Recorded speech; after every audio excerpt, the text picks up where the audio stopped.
All right. Well, Carol, I'm so happy to have you on the podcast today. Thanks Welcome. for having me. Yes, of course. So, I have to share with you and our listeners that I actually heard you speak a couple years ago at Diamond Bound Chicago. That was like my first introduction to you. Uh-huh. And like your wisdom and what you were teaching on and speaking on was really inspiring. But I also, it was like this, I was sitting there and it was this like breath of fresh air, your perspective, to just, hear your perspective and belief system and all of that in the oils community. I remember sitting there just being like, oh, finally, like I felt so seen and like I don't even know how to describe it, but just like, okay, I don't have to be this certain way. And like Mhm.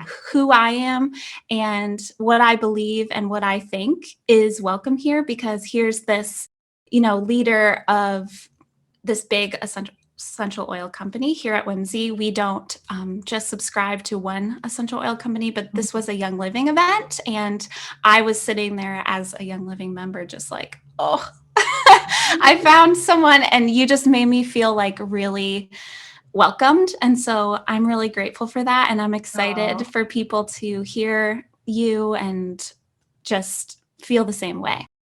oh, that means so much because that's basically been my goal is to make sure that everyone feels welcome and that it Yeah. doesn't have to look one way or be Yes. one way. Yeah. And that's definitely like something that's really important to us at Whimsy Wellness is including everybody, whoever you are and whatever you believe, like you're welcome here at Whimsy. So, something else that I really love about you that I think people, especially in this conversation, will also like is that you're like bold and passionate, but you also educate in this straightforward way that's like, it's warm and non-judgmental, but it's also just like, here it is. And I love that. And so I'm excited for people to learn from you because I think sometimes when we talk about, topics that people can kind of feel defensive on, it really takes like a special kind of educator with this special approach that they don't automatically go into the listener or the learner doesn't automatically go into this like shame shutdown. And I Yeah. think you're really great at like delivering facts and new perspectives, but also doing it in like a non shameful, judgmental way. Because, like you say, like you're learning too. Mhm. Yeah. Yeah. So, I thank think you. you're welcome. I think my social work background really helps with that and helps me deal with a lot of stuff that can cause drama, and I can hopefully nip it in the bud by Yes. just being that non-judgmental. I'm, humble. I'm learning to kind of space. So Yes. And I think, like, yeah, coming from that angle really helps people open their minds because I think when we come, sometimes we try to educate people on something that we're passionate about, and we come at it so passionately that, like, their guard is just so far up that they really can't even right. be open to it. So Yeah. I'm excited about this. So we're going to be talking about like self work when it comes to personal biases, building bridges, and dropping the us versus them way of thinking, and Mhm. just really coming together to Yeah. make a difference. So to jump in, I'd love to talk about and hear why this topic is so important to you, and even if you're comfortable sharing like some of your own personal experiences. Yeah. Well, I grew up in upstate New York in a pretty diverse little community. My dad worked for IBM, and Mhm. he and my mom were first generation immigrants from China. We moved to San Jose in California, and that's when I first started experiencing racism. Before, I had no idea I was a different color. And once I moved to San Jose, everyone started calling me racist Chinese names, making fun of my eyes. And Mhm. throughout my life, I've been told to go back to my country. And I was born here in the United States. So I've Yeah. experienced racism. And I always thought that I was against racism. And this year, as I think everyone experienced, there just was kind of this heightened awareness of discrimination for race, for everything, depending on what your political affiliation was. There was just so many divisions that were happening. And I just felt stuck and hopeless and helpless. And I don't like feeling like that. And so I just was really struggling, feeling like I need to do something more. I don't know what the heck even to do, because I became aware that my idea of racism, my experience of racism, is not nearly what other people have experienced. And so, how do I speak out for them without understanding their experience? So, I actually reached out to my oils team and asked them, does anyone have a diversity inclusivity specialist? Because I need to just talk to somebody. And I found this great woman and hatched out this plan with her of creating a group and a series of calls that people could just join and learn. Because like I said before, I'm on this journey too. I want to learn what I can do better. I want to learn about my own personal biases, because it really became apparent this year that I had personal biases that I really wasn't even mindful of. And that affected how I was running my business. It was affecting how I was interacting with people on a subconscious level. It wasn't anything that I was doing outwardly. And so as a leader and just as a person in the community, I wanted to find a way to bring people together that wanted to unlearn their own personal biases and learn a different way, a better way to build those bridges, to help lessen the division. I don't think there ever will be none, but the ideal would be a place where we can all come together, and whatever political affiliation you are, whatever race you are, whatever gender or sexual orientation, like, we need all of those conversations together so we can all learn from each other. Yeah. I love that you saw this need and were just like, I'm going to do something. Because I too was watching, just like, what do I do? What can I do? Like, I feel, just talk about shame and, and I think what you said, I didn't realize the like subconscious personal biases that I had. And I think so many people really, their minds were open to that. And I think a lot of times we hear the word like racism or homophobe or these words, and we picture like the most extreme version. And so we say, oh, I'm not those things, I'm not that. But it's like the very extreme versions that we're picturing. Like, it's not all that. And that's not the only version of it. Yeah, and those personal biases, it's just what we've been programmed with. It's not that we're bad people. It's just that the media that we've grown up in has given us a picture of what things look like. And it doesn't necessarily portray an accurate description of what the world or what the United States looks like, what our communities look like. And so we base things on what we're programmed with in our subconscious mind. And that's where we need a little bit of tweaking and a little bit of digging and diving into for our own growth, for our own personal growth, so that we can really see that, oh, I'm not a bad person. That doesn't make me a racist person or a hateful person or a judgmental person. It just makes it that this is the program that I grew up with, that's in my brain, that my brain just like automatically goes to, but I can change that and I can do better. Yes. Yeah. Okay. So you have all these thoughts and you decide you're going to do something. You create the Love for Every Home project with the goal being, to bring people back together. and kind of away from this, like, we have so much division right now. I mean, there's always been division, of course. It would be naive to say, Right. that division is new, but for sure it's like, wow. Definitely heightened. Yeah, it is intense right now. And so this like us versus them way of thinking and even like living has become so apparent. And I'd love to kind of talk about that first. So could you just talk about why us versus them is not only not helpful, but like dangerous too? Yeah, well, I think it's easy to get in an us versus them kind of mindset, right?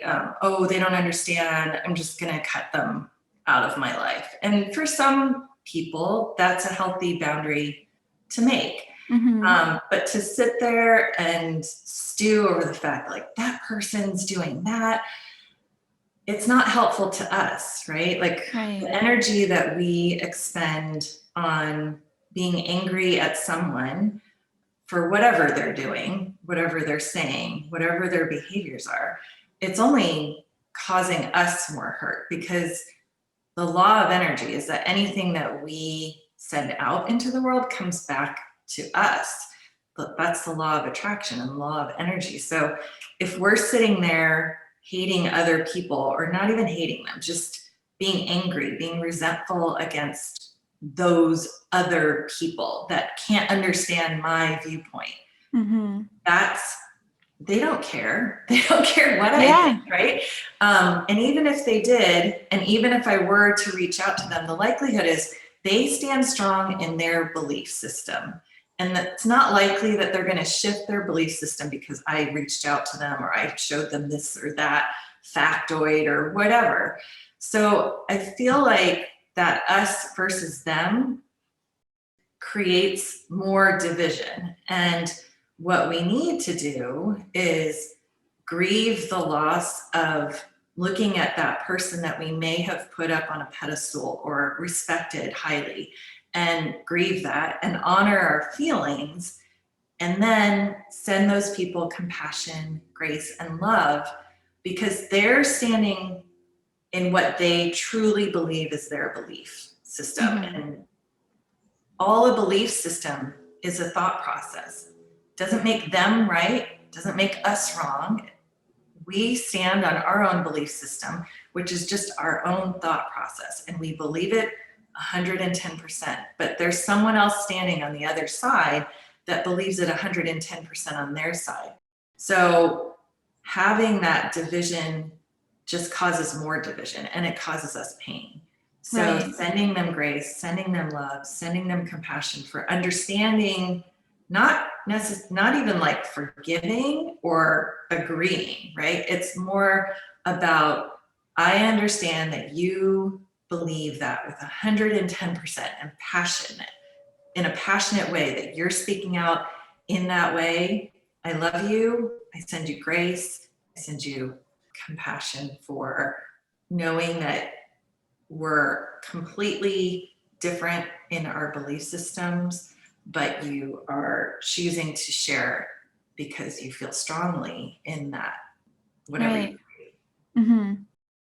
Yeah, that is very true. And I think like, I know I'm even guilty sometimes, or not even sometimes, a lot of times, of using, the us versus them or the common ground thing to like bond. I think that is so popular to like, instead of, oh, we both see this common problem, instead of like putting our heads together and doing something, we will often just sit and like, let's talk about the other side and like fuel up this disgust feeling and this hate. And we just leave. We haven't done anything about it. And now we're like more fired up and hate the other side more, or are more disgusted. And it's like, it is disguised as connection when we're doing that, but it's really not connection. And it ends up leading to just more helplessness on our own part, right? Yes. Because it just makes that division even bigger, even more. Right. So what do you do like when you catch yourself in those moments of, getting caught up in whether it's anger or disgust or hate for the other side? What are like some things that you do to kind of bring yourself back down? Yeah, I deep breathe. Take some deep breaths because I usually realize like I'm not breathing or I'm just shallowly breathing. Mhm. So then I tend to use my oils to just ground myself and calm myself. And then I've really started using the Ho'oponopono poem, Mhm. which the background behind that is just fascinating. There was a psychiatric hospital in Hawaii that had like the worst of the worst psychiatric patients, and the staff kept turning over because they couldn't handle it. And this psychiatrist, I think this was like in the 70s, so it wasn't Oh, wow. so long ago, like Mhm. maybe even the 80s. The psychiatrist went and started reading the files and started reciting the Ho'oponopono poem over the files, which is, I love you, thank you, please forgive me, I'm sorry. I think that's it. That's my version that just comes to Mhm. my head. But it's a series of just 4 statements that you just say over and over. And he started reading that poem over these people's charts. Never met a patient in person ever. And over a period of time, I think it was a year, maybe less than that, every single patient got better and was able to leave that psychiatric hospital Oh my just gosh. because of the energy that he was sending by saying that, by giving that love, by giving that grace, giving that compassion of those 4 simple phrases to those people's files. So energy is so hugely important that Yeah. our energy field, we are all energetic beings, like we're made of atoms and DNA and electrolytes, Yeah. all of that. And so our energetic frequencies are being constantly affected. And so when I find myself in a stressed out, uncomfortable place or feeling really angry or upset about something that somebody else did, I have to get myself, my job is to get myself into place of better understanding so that I can calm myself and see from the other side's perspective. Why would they say that? Let me understand. I'm curious to figure this out. And if I can't figure it out, I give them love and grace. Right. Yeah, it's so powerful in that I feel like not only seeing what the positive energy can do, but it also like I remember hearing you speak about this on Instagram and just thinking like, yeah, imagine what the negative stuff, Right. what that energy is doing to others and ourselves. And that piece of it is like scary, but then the fact that we can send out positive energy and like truly do healing Mhm. is like hopeful. Yeah. Yeah. We're all connected with that energy. There's energy all around us. It's just not something that we see, right? There's energy when Mhm. you plug your light in, when you plug your phone in. So it's something that we don't see. We just know it's there. But why aren't we need to just tune into that a little bit more and send those people that we're really frustrated with or hurt by that kind of energy to heal the situation versus continue with anger and distrust Right. or whatever. Right. So can you say those like the phrases one more time for people if they want to do it at home? Okay, so I gotta look it up No, because you're good. I want to make sure I get it right. I just usually just like say whatever's in my head, uh, which is a version of this for. Yeah.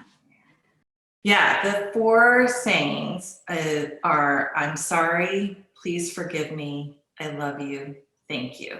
And the psychiatrist's name is Dr. Len, Len, and it's a spiritual prayer or meditation that's, I guess, been passed down from Hawaii and the Pacific Islanders for years. But I'm sorry, please forgive me, I love you, thank you. If you just say that over and over, thinking about the people or a person or a group that you're really struggling with, that's going to send them the kind of energy that hopefully will bring them to a place where they're going to be a little bit more open to building the bridge with Right.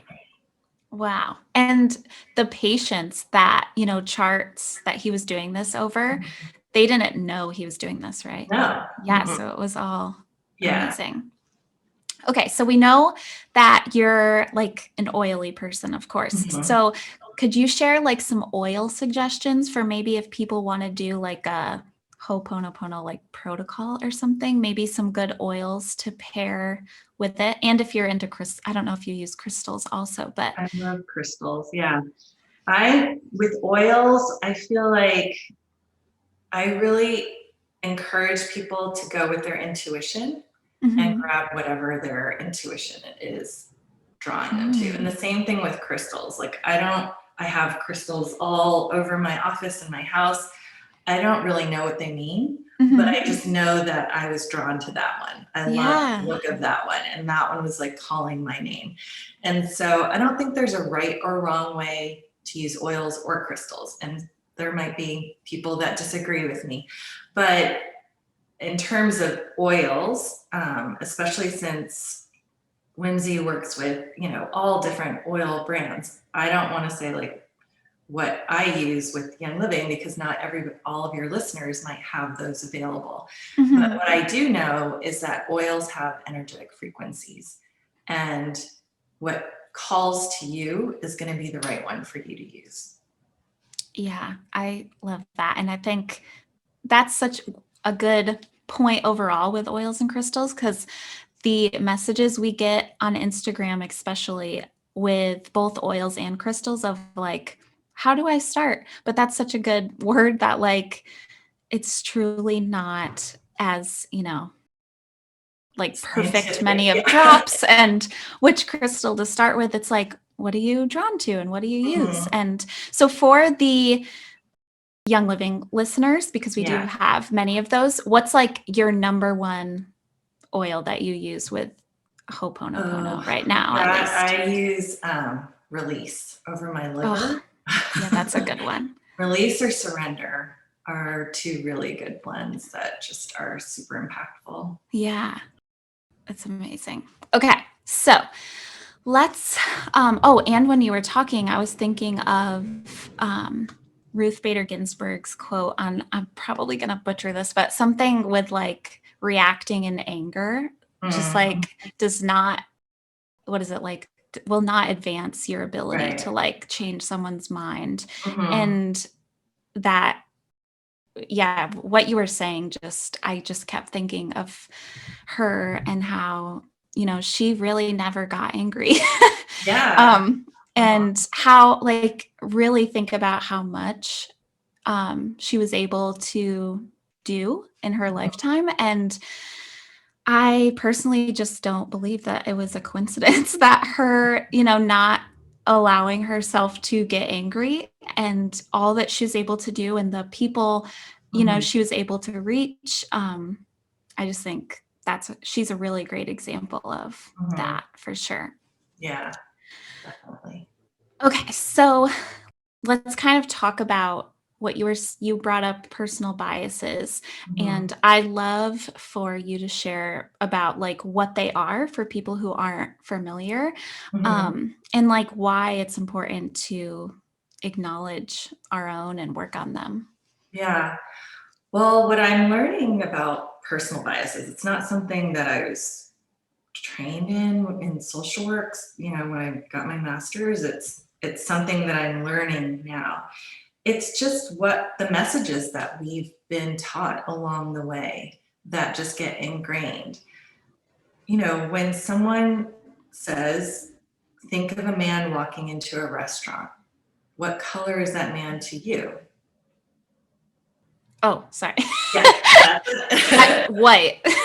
Yeah, white. Yeah. So when I think of a man walking into a restaurant, I also think of a white man.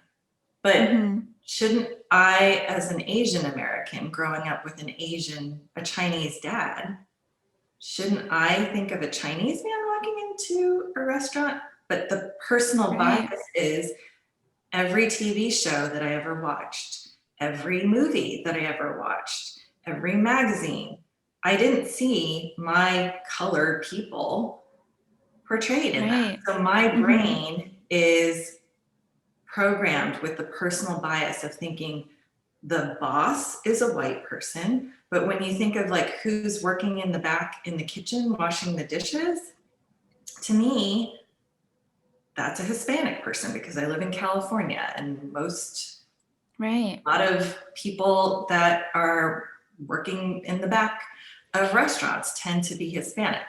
That's my experience. But that doesn't mean that that's your experience. And that doesn't mean that that's the same experience as someone living in the Midwest or in Europe, right? But that's a personal bias that I have to be aware of. And, as we're growing, if you're growing an oils business, if you're growing any kind of business, if you're an employee, if you're involved in any kind of relationship, I think it's really important to learn what our biases are so that we can ensure that we're not offending other people without knowing Yeah. it, right? Mm-hmm. Another example is I have a growing team of deaf members on my team. I have no experience with anyone in my life ever being deaf.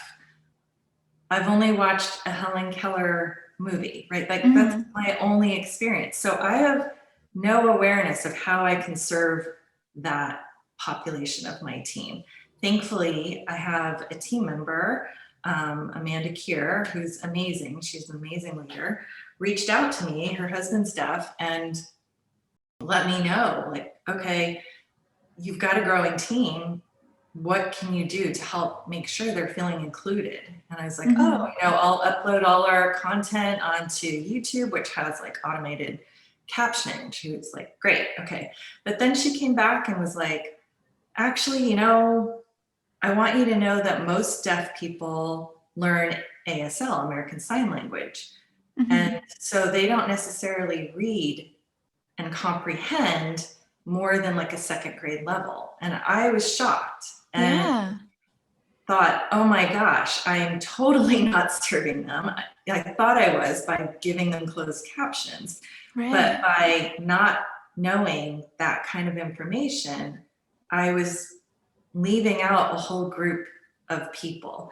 And so that's my own personal bias because it's my own lack of knowledge. And so where else am I not reaching people? Where else am I possibly making other people not feel included because of just my own lack of awareness, my own lack of knowledge, my own lack of experience, right? Right. Wow. Yeah, that is so powerful. And I think staying curious, like you said earlier, helps you to like be aware of our own, because we all have different ones. I grew up in a very, very, very small town. I graduated with 47 kids. Oh my God. And, they were all white kids with all straight parents. And it was just going to college was just a very like surreal experience. And having a sibling who's a member of the LGBTQ community was like eye-opening also to just all these personal biases. And so I think when we stay curious, we can learn.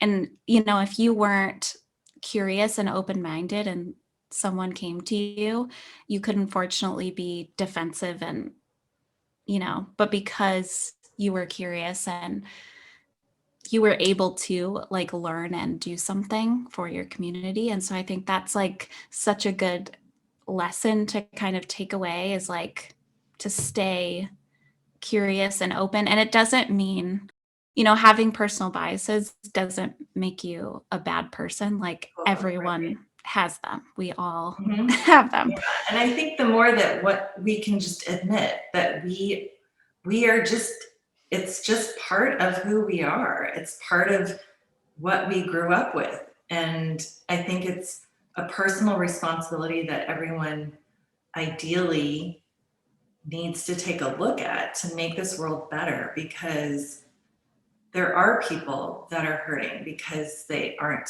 feeling a part of the community that you lead or you're a part of, or the church that you go to, or the temple that you go to, or whatever.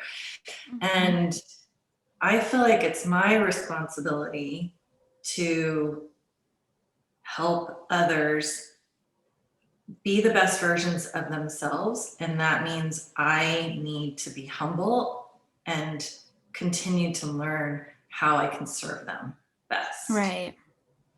So if someone's listening and maybe like, because I think sometimes when we first realize like our personal biases, that most of the time are subconscious. Mhm. You know, it's not like we're walking around like knowingly thinking these things. So if we're, as people are kind of realizing like, oh my gosh, I do have that personal bias, and they're kind of having shame for it, what would you say to them who, you know, because that feeling of shame can really wash over you when you realize them. Mhm. They want to unlearn and unsubscribe from these beliefs. What can they Yeah, do? I think it's again, it's something that you have to grieve. We live our lives just unconsciously living them for quite a long time. And I think anyone that does become aware of like, oh crud, maybe I might have some thought processes that could be hurting people, or that I just want to explore like how I might be better, that we have to grieve the fact that like, ooh, I lived my life this way thinking I was right. And now I have to kind of admit to myself that like, oh, I was right based on only this little portion of the facts that I was given throughout my life. And to get, again, just give yourself grace and love and compassion. Grieve the fact that maybe the life or the idea or the ideals that you held might not be what you can want to continue with, or that you want to shift them. But that's really why I created the Love for Every Home project. Several leaders within the Young Living Top Leader Diamond and Up community came together to help create it once I reached out to them. And we've hired two really amazing diversity inclusivity experts, and we are having twice a month calls starting in January through May.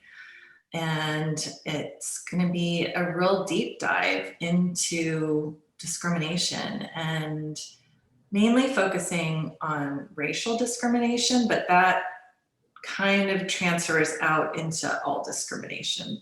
And, we've got LGBTQ plus people in the group. We've got all different colors in the group, but surprisingly, actually not that surprisingly, the majority of the people that are participating already in the pre-learning stuff that we've got going on are white people, because they are realizing like, oh, I want to learn. I need to unlearn a lot of stuff and unpack a lot of stuff. And I want to be in an environment that's going to be non-judgmental about what I may have said, and help me learn how to say things better or do things better. So that's really what the group's about, is just to give everybody a space where we can help each other grow together in a more unifying way. Right. I think that's a perfect example of like when we are brave enough to, step out and say, I thought this, or, I'm working on this. Even though we might feel embarrassed or ashamed, it's like giving other people permission Mhm. to evaluate themselves and maybe be more open. I think like the more open we are, and then they see, oh, she's doing it. Maybe Mhm. I could look, it's not as scary. So when you go first, like you Mhm. did, and you opened up this group and it was like, oh, okay, I don't feel so, because it's not something to feel shame about, you know, we all have it. So, um, what are some ways that we can be building bridges in our personal lives and even in our businesses? If listeners have a business. I think reaching out and asking their team members, what do you guys need from me? Right? Like, be a true servant leader. Find out what they need. Find out, what kind of diversity is within my team, and how can I Mhm. make sure that all of them feel seen and heard. So we have marketing materials made for our team that one of my team members creates, and it was mostly white people. And in my head, didn't really even cross my mind, because again, when I think of people, I Mhm. don't think of people that look like me. I think of white people because that's what my Mhm. brain is programmed with. But we had to consciously really make an effort. Like, we need to start incorporating people of color, and I want to start incorporating people in wheelchairs and disabilities. Like, we want everyone to know that they can be a part of our community, and not just this one look kind of Yeah. template or whatever. So I think it takes bravery to ask people, because it can sometimes feel, when the constructive feedback comes, it can sometimes feel attacked, like you can feel attacked, or like you've really dropped the ball. But I Mhm. think it shows a true sense of leadership if you're willing to put yourself out there like that. Right. Yeah, I think so too. Okay, and how can we as parents, you're a mom, right? And I have a 7-month-old baby, and Oh, so a lot of listeners are also moms, I think, and so how can we be, like, raising our babies to be inclusive and, especially with the personal biases, like, I know I think our subconscious mind is, like, completely formed by 6 or something. yeah. Hmm. So, what could we be doing as parents to have our kids be inclusive of others who are different from them and Hmm. avoid as much as we can, like That's a great personal question. biases? Yeah, I have two teenagers. I think teaching them, I think not teaching them the idea of being colorblind is really important. I think there Mm. was a phase of a period of time where teaching kids to be colorblind was a thing. And Mhm. it doesn't help people of color or people of differences.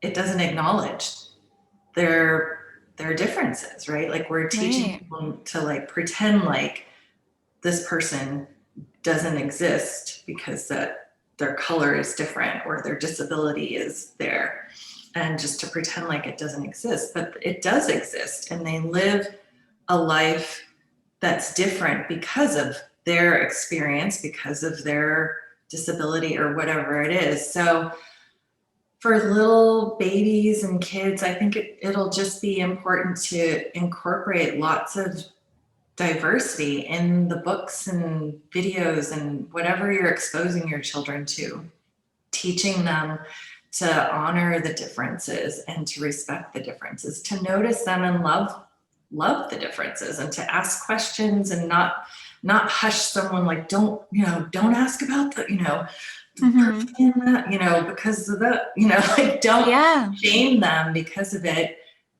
Ideally, yeah, you're able to have some teaching moments of showing your children as they grow up how to be compassionate about the differences, how to honor other people's differences.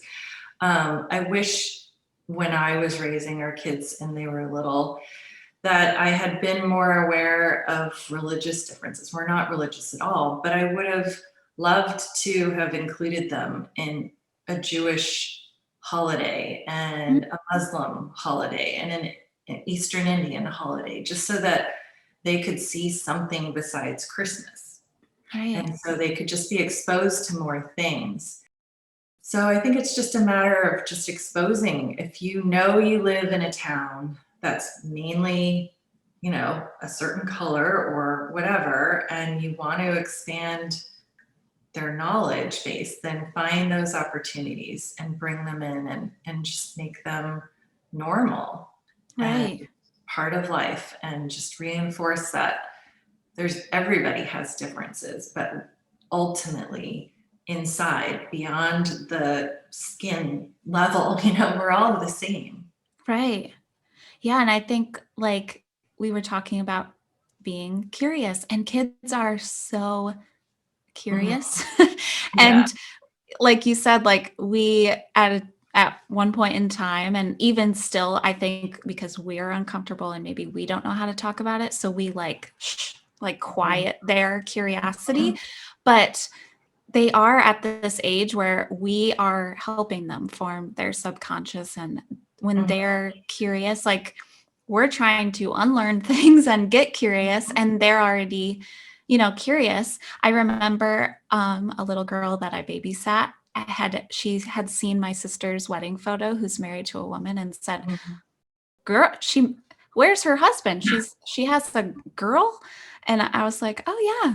And I just explained it to her, and I was like kind of preparing myself for all different questions, and she just said, oh, you can love whoever you want. And then it was like over, and it's on to snack time.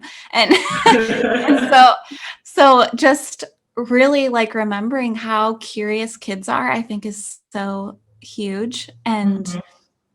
yeah, I think that's very important for sure. And also really looking at the books on our kids' Mhm. shelves. Like I said, I have a baby, but Mhm. even back in June, I was just trying to figure out like what can I do in my own home, and just looking at the small library that my son does have, and I'm seeing like, okay, all of these characters are like 99% the same color, the same. If there's a couple, it's the same Mhm. sexuality. There is, and so just kind of really being aware of those things, Right. and We go seeing to what's what working. we're comfortable with, right? We Mhm. reach for what we're comfortable with. We stay in that zone. It's easy to do. It's what we know.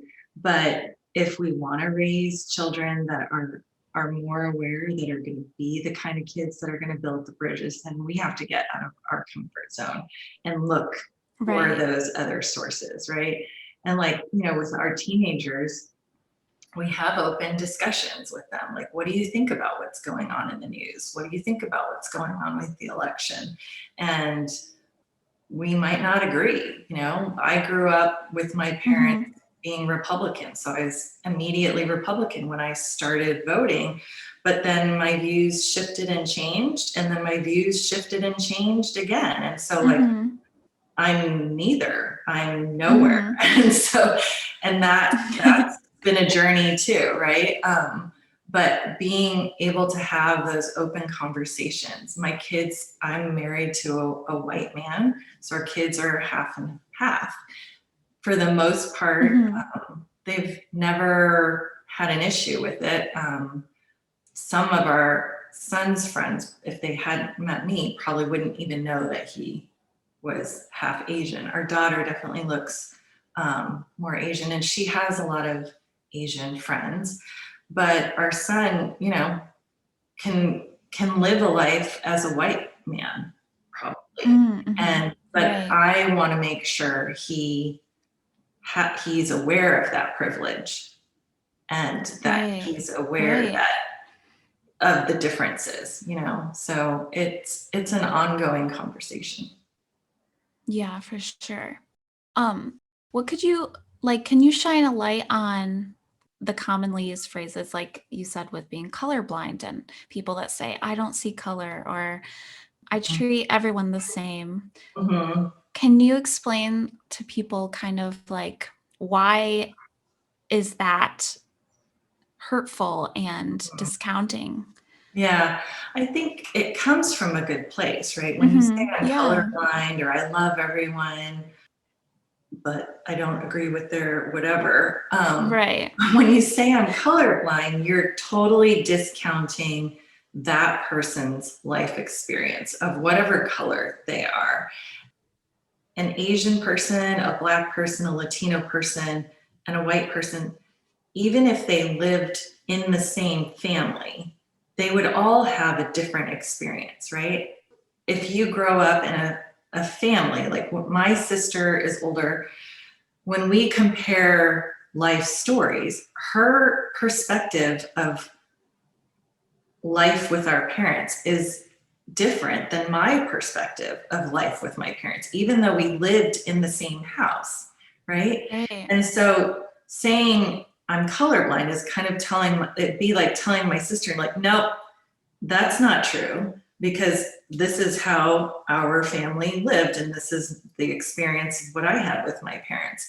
So it's just hurtful in the fact that it's not honoring the fact that they had a different experience than we did, and that by discounting that, we're not acknowledging that there are differences for people of color. It's basically like saying, well, take out your Blackness or take out your Latino-ness or Asian-ness, and like you still have all the same opportunities, but it's not that way. Right. And then when you say things like, I love everyone, but, I don't agree with their lifestyle choices or what they do in their bedroom, but I love everyone. Yeah. That's kind of not loving everyone. Yeah. If you really want to love everyone unconditionally, then you love them unconditionally with all the pieces that make them them. And whether you agree with it or not, I have people on both sides of the political fence that I love dearly, and I'm not going to not love them or love them less because they voted one way or the other. So I think it's just a better understanding that's needed. But I think that the desire to say I treat everyone the same, I'm colorblind, I love everyone, it comes from a really good place. I think it just needs a little digging for those people that are saying those things to see how it might be affecting other people. Right. Okay, so let's go back to the Love for Every Home project. I would love to know, like, so far, you said it starts in January, but so far, what's the most like profound thing that you have learned personally?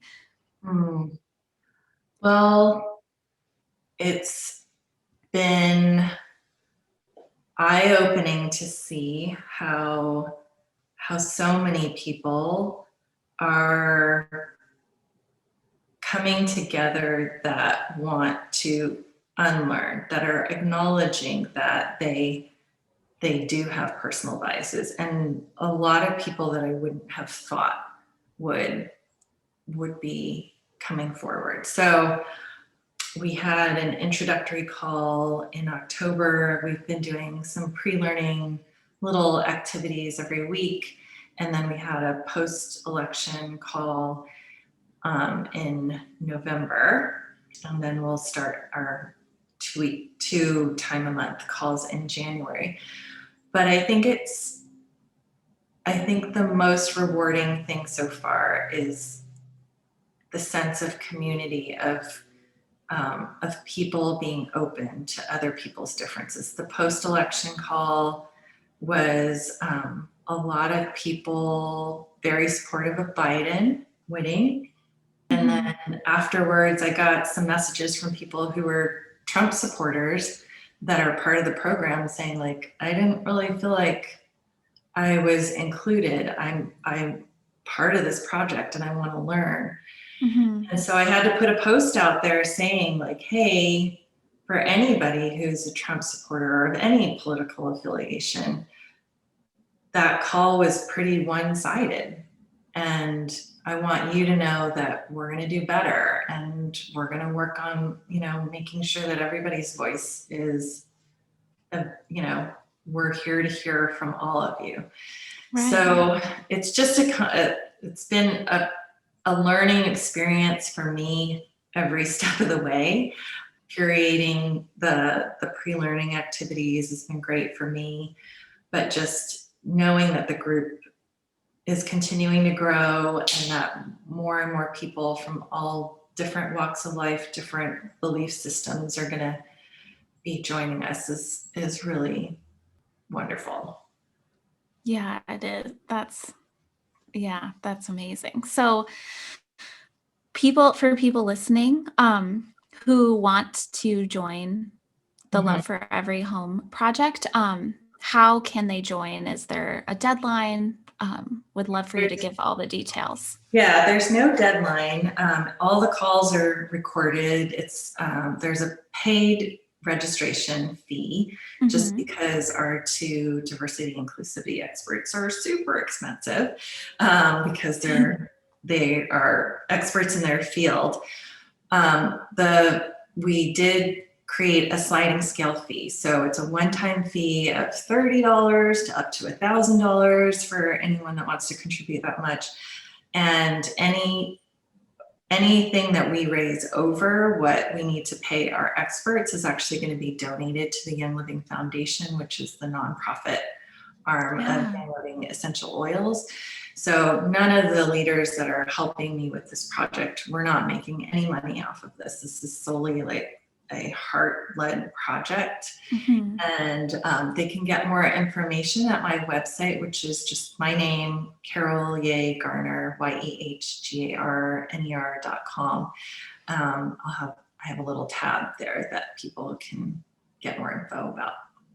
Okay, perfect. And we can put that link in the show notes for you guys too, if you would like to click over there. And I think I saw that first introduction call on YouTube. And so if anyone wants to listen to that, I actually listened to that a couple weeks ago and it was great. Yeah. Okay, so what about for the people who are listening thinking, I don't need the Love for Every Home project? What are some questions that maybe we could all be asking ourselves before deciding that we do or don't need the Love for Every Home project, or even in our work in general? Yeah, I think maybe you aren't ready to dive into your own personal biases. It's a scary thing to unpack that baggage. But, I would encourage you just to think and ask yourselves a couple questions. Are you interested in hearing other people's perspective? Because you have lived your life with your own perspective. It's pretty interesting to hear people's completely drastically different perspectives, right?